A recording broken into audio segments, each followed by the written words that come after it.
Good morning. இது வந்துட்டு செவ்வாய்க்கிழமை காலையில் கொஞ்ச நாளாக தொடர்ச்சியாக முருகனுக்கு செவ்வாய்க்கிழமை பூஜை பண்ணிகிட்ருக்கேன். பித்தளை ஜாமான்லாம் இந்த மாதிரி சுத்தம் பண்ணி டிஷ்யூ பேப்பரில் வச்சோம் அப்படின்னா கொஞ்சம் அதிக நாள் பளபளப்பாக இருக்கும். இன்றைக்கி தான் முதல் தடவையாக செவ்வாய் ஹோரை பூஜை பண்ண போகிறேன்.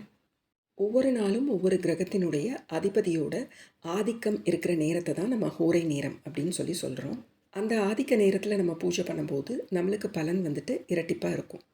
செவ்வாயோட அதிபதி முருகன், அதனால் அவருடைய ஆதிக்கம் இருக்க நேரத்தில் பூஜை பண்ணுறது வந்துட்டு ரொம்ப ரொம்ப விசேஷம். செவ்வாய்க்கிழமைகளில் ஹோரை நேரம் அப்படிங்கிறது வந்துட்டு காலையில் 6 to 7, மதியம் வந்துட்டு 1 to 2, இரவு 8 to 9. இதில் எந்த நேரம் நம்மளுக்கு வசதியாக இருக்கோ அந்த நேரத்தில் பூஜை பண்ணிக்கலாம். பொதுவாகவே எனக்கு வந்துட்டு அதிகாலையில் பண்ணுற அந்த பிரம்ம முகூர்த்த பூஜை தான் ரொம்ப பிடிக்கும். ஆனால் இந்த தடவை முருகனுடைய ஆதிக்கம் நிறைஞ்ச அந்த ஹோரை நேரத்தில் முதல்ல நான் பூஜை பண்ணேன்.